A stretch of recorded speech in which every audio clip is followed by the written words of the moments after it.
Good morning दोस्तों, कैसे हैं आप लोग? उम्मीद है बेहतर होंगे। पीपीएससी टियर 3 के पदस्थापन को लेकर फिर से आज के पेपर में कुछ खास खबर निकल कर आ रही है। जिस तरह से आप लोगों को पता होगा कि किस तारीख से जो है काउंसलिंग डेट आपका रखा गया है और उम्मीद है जो कि आपका 21 तारीख से काउंसलिंग हो जाएगा। लेकिन सबसे बड़ी बात यह है कि पदस्थापन होगा या नहीं होगा, क्योंकि आज के पेपर में कुछ दिया हुआ है कि रिक्तियाँ अपडेट होने के बाद होगा पदस्थापन। जब तक जो है जिलों से रिक्तियाँ नहीं भेजी जाती हैं, उसके तब तक जो है आपका पदस्थापन नहीं होगा। देखने वाली बात ये है कि अब जो है 21 तारीख के बाद जो काउंसलिंग होगा, उसके बाद आपका क्या होता है, मतलब अगर क्या ट्रेनिंग मिल जाता है या नहीं मिलता है, क्योंकि अभी तक ऑफ़िशियल कुछ इस तरह का अपडेट नहीं निकल कर आया है।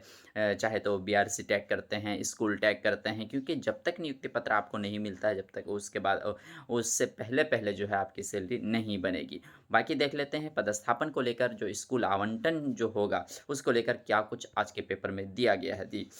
रिक्तियाँ अपडेट होने के बाद होगा पदस्थापन।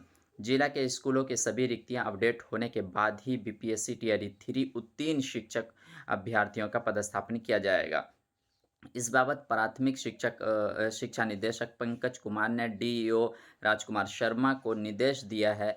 जिला शिक्षा पदाधिकारी राजकुमार शर्मा ने सभी बीईओ को कक्षा 1 से 8 के लिए रिक्तियाँ पोर्टल पर 1 सप्ताह में अपडेट करने को कहा है। इस शिक्षा कोष पोर्टल पर विद्यालयवार रिक्ति को सभी प्रखंड अपडेट करेंगे। बिल्कुल, ये सही सुन रहे हैं कि जो है कल भी पेपर में इस तरह को देखने को मिला था, लेकिन आज भी देखने को मिल रहा है कि जो रिक्तियाँ 1 सप्ताह के अंदर माँगी गई हैं कि इस शिक्षा कोष पोर्टल पर जो है अपडेट कर दें, ताकि जो है स्कूल आवंटन जो होगा पीपीएससी टियर 3 का वो आसानी से हो सके। लेकिन अब देखते हैं, अभी तक तो कल भी बताया जा रहा था कि 1 सप्ताह, आज भी बताया जा रहा है 1 सप्ताह।